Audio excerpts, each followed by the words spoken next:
Before I call, before I ever cry, you answer me from where the darkness hides. I can't outrun this heart I'm tethered to. With every step, I collide with you.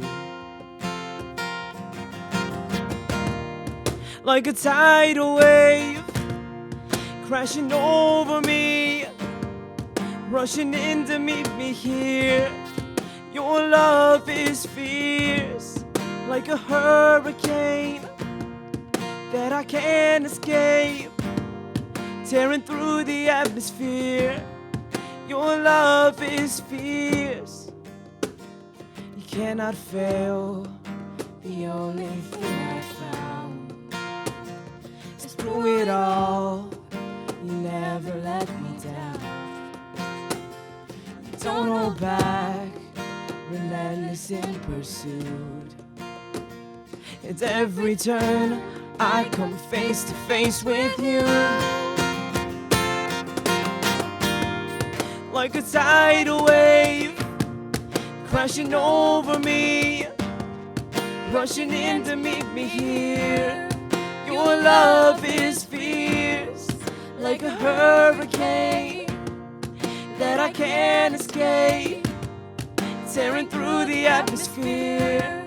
Your love is fierce.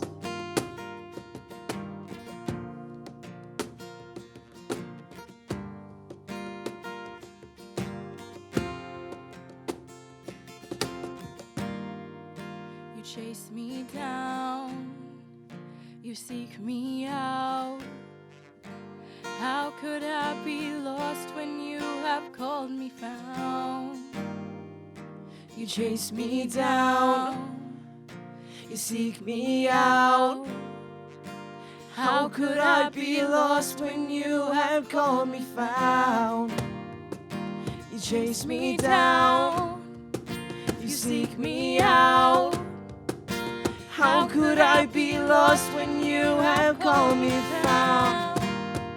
Like a tidal wave, crashing over me, rushing in to meet me here. Your love is fierce, like a hurricane that I can't escape, tearing through the atmosphere. Your love is fierce. Your love is fierce. Your love is fierce.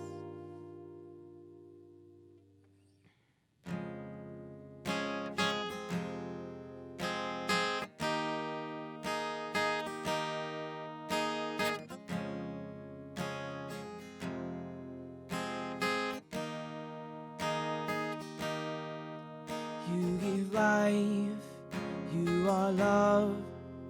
You bring light to the darkness. You give hope, you restore every heart that is broken. And great are you, Lord. It's your breath in our lungs, so we pour out our praise. We pour out our praise. It's your breath in our lungs, so we pour out our praise to you only.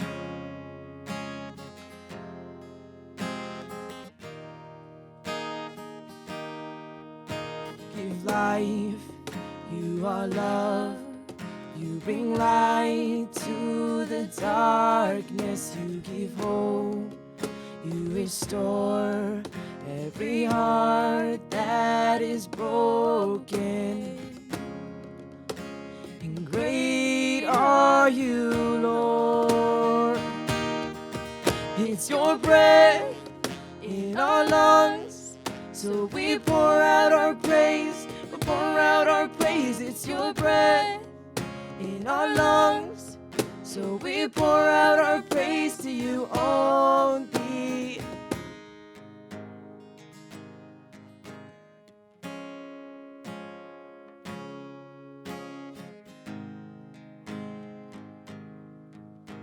And all the earth shall shout your praise. Our hearts will cry, these bones will sing. Great are you, Lord. And all the earth will shout your praise. Our hearts will cry, these bones will sing. Great are you, Lord. And all the earth will shout your praise. Our hearts will cry, these bones will sing. Great are you, Lord. It's your breath in our lungs, so we pour out our praise. We pour out our praise. It's your breath in our lungs, so we pour out our praise to you only. It's your breath in our lungs, so we pour out our praise. We pour out our praise. It's your breath in our lungs, so we pour out our praise to you only. And all the earth will shout your praise. Our hearts will cry, these bones will sing. Great are you, Lord. And all the earth will shout your praise. Our hearts will cry, these bones will sing. Great are you, Lord. It's your breath in our lungs, so we pour out our praise. We pour out our praise. It's your breath in our lungs, so we pour out our praise to you only.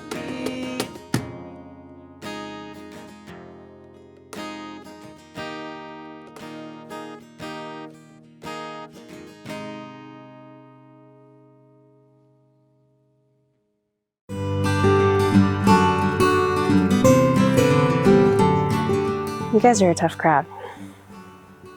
You're a really tough audience, actually, to talk to. Not because I don't have anything to say, and not because I don't have ideas that I want to share, and not because this is hard for me. You guys are a tough audience because I can't see you. I can't be in the same space with you. I can't feed off your energy, and you can't experience my energy. I want to be able to be in a space with you, but I can't be. Because this semester is awkward. And I think we have to embrace that. I first heard the term embrace the awkward about 10 years ago at a funeral. It was actually my dad's funeral. And I was sitting front row, piano side. And the pastor, who I had great respect for, stood up on the platform, and he had this really long, pregnant pause. And he said, "This is really awkward, but I think we have to embrace the awkward." Because I think that's where we are this year, right? I think we have to embrace the awkward. We have to embrace the fact that this is a weird year. We have tents on campus, and we have masks, and we have events that are being canceled and things that are being done virtually because we don't have an alternative. And I think we have to embrace the awkward. It's interesting because when I was first asked to speak for this chapel experience, I was like, sure, no problem, I can do that. Because again, I don't mind speaking, that's fine. And I've been waiting for inspiration. The last time I spoke in chapel, I had this brilliant idea that I was going to talk about, and like the day before chapel, God hit me over the head with a 2x4 and said, "You're not going to talk about that, you're going to talk about this." And I said, "Are you sure?" And he said, "Yes, you're going to talk about this." And I said, "Are you sure?" And he said, "Yes, you're going to talk about this." And I said, "Are you sure?" And he said, "Yes, you're going to talk about this." And I said, "Fine." I've been waiting for that experience this time because this is awkward. And I haven't had one of those moments. I haven't had one of those I haven't had one of those moments. And then I realized that part of the reason I think I haven't had one of those moments is because this is awkward. But I think that's kind of the point. You know, when it comes to embracing the awkward, there's something to that that says that there has to be acceptance with that embracing of the awkward, right? There has to be some acceptance that this is the reality we're living in, and we can't fix that and change that in this moment. We have to go through it. We have to go through to get to the other side. There's nothing in this moment right now that I can say that gets you to the other side. There's nothing in this moment right now that I can say that will make this semester better. The only thing I can say right now is that when it comes to this, we can't just say it's awkward and then try to muscle our way through. I think there's this place right now where we are that says we have to embrace the awkward. We have to embrace this reality. We have to embrace this and with full, almost reckless abandon, say, let's do this. And let's be here and let's try this.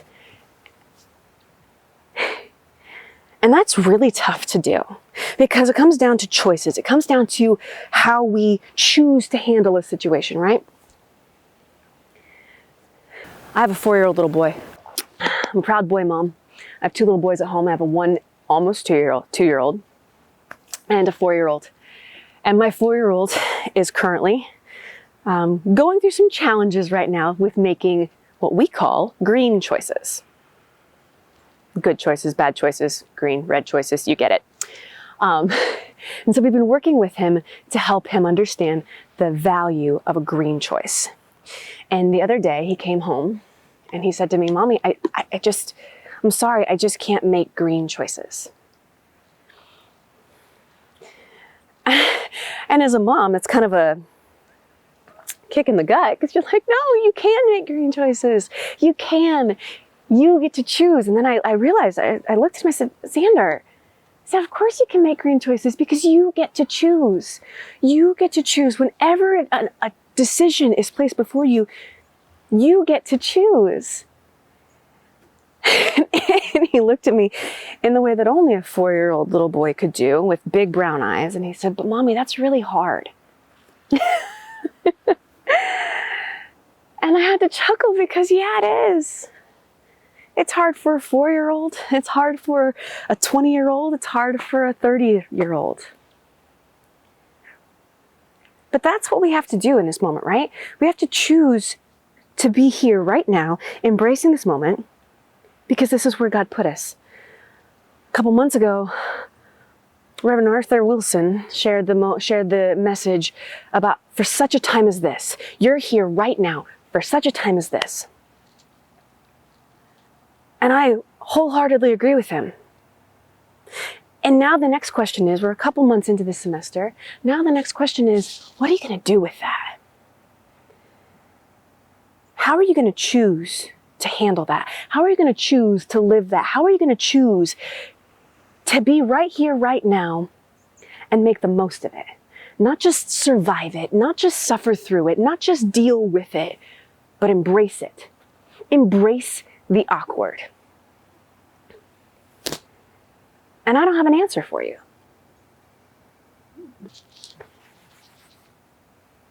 This is a good thing. This semester has forced us to think outside the box. It has forced us to do differently. It has forced us to be different. It has forced us to try different. And different is scary. And different is hard. But different is good. Different is so good.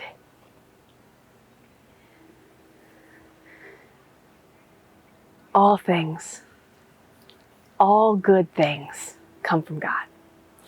And so in this moment, I guess what I want to leave you with is the thought of this. As James 1, verses 16 through 18 says, "Do not be deceived, my beloved brothers. Every good gift and every perfect gift is from above, coming down from the Father of lights, with whom there is no variation or shadow due to change." of his own will, he brought us forth by the word of truth, that we should be a kind of first fruits of his creatures. We are here in this moment, and we need to embrace the awkward. We need to embrace the situation, because there is no snapping our fingers and just being on the other side. There's only through. And with that comes the opportunity to make, in 4-year-old language, green choices.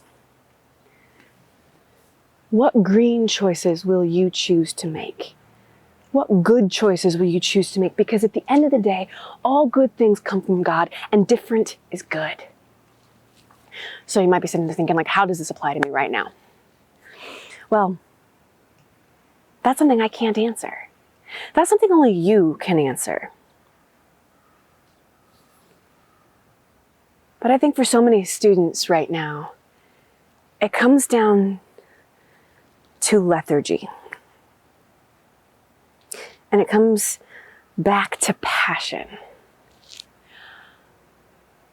I am so passionate about this place. I'm very Vulcan in the fact that I bleed green. I bleed Huntington University, but I don't care about that as much for you. I want you to, because I like people to share my passions, but it's not about that. It's that I don't want you to look back on your collegiate experience 10, 15 years from now and think, wow, I slept a lot, or I didn't do all that much, or I didn't invest in all that, and all those opportunities, or those people, or that time. Because I can tell you, as somebody who does look back on my collegiate years and think those things, that's really heartbreaking. I wish so much that I would have invested more time, that I would have invested more energy and more passion and more of everything in my time in this place. Try new things. Do new things, meet new people, experience and embrace and challenge yourself. Because these are the moments that you can't get back. The one resource that we can never get back is time.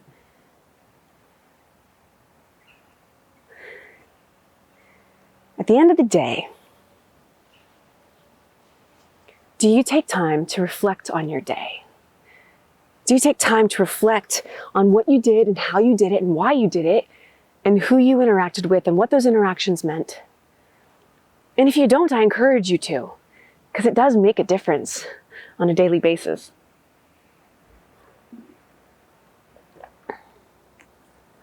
For some people, that idea of self-reflection is also really awkward. It can be really awkward to think back on your day and think back on those experiences and those moments and be like, oh yeah, this is what I processed through with that.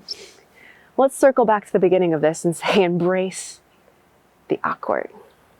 In the same way that I'm trying to teach my 4-year-old to make green choices, what I'm trying to more instill in him than anything else is that it's about the choice. And the fact that the choice is his. Either way, he has to live with either the outcome or the consequences. If he chooses to make a red choice, he has to live with the consequences of that choice. If he chooses to make a green choice, he has the opportunity to experience and embrace whatever that choice may give him. And for me as a mom, it's much easier to just say, make green choices, make green choices, make green choices. But it's about the choice. It's about the fact that he has a choice. And for you, college student, you have a choice. Whatever you choose is up to you. However you choose to experience this situation, this odd and awkward semester, or this college time in your life, whatever you choose to do with that is up to you. But are you ready to live with those consequences or embrace the outcome?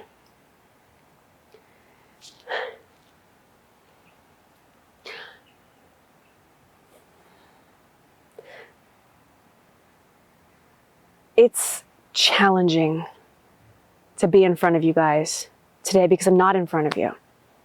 I'm standing here on the dock on this beautiful, cool, somewhat gray morning.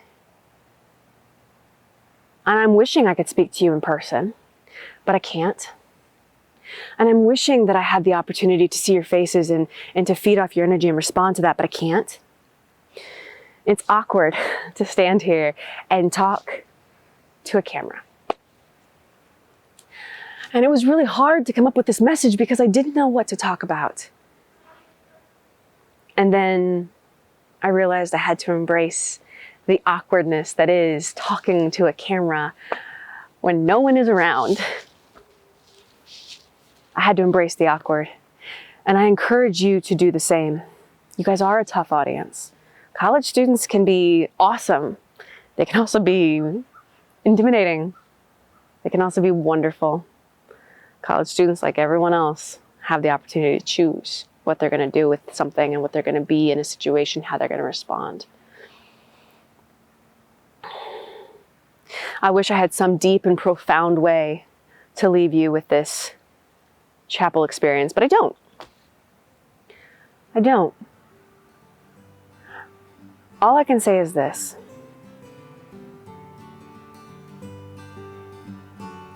All good things come from God. At the end of the day, this is a good thing. How are you going to respond to it?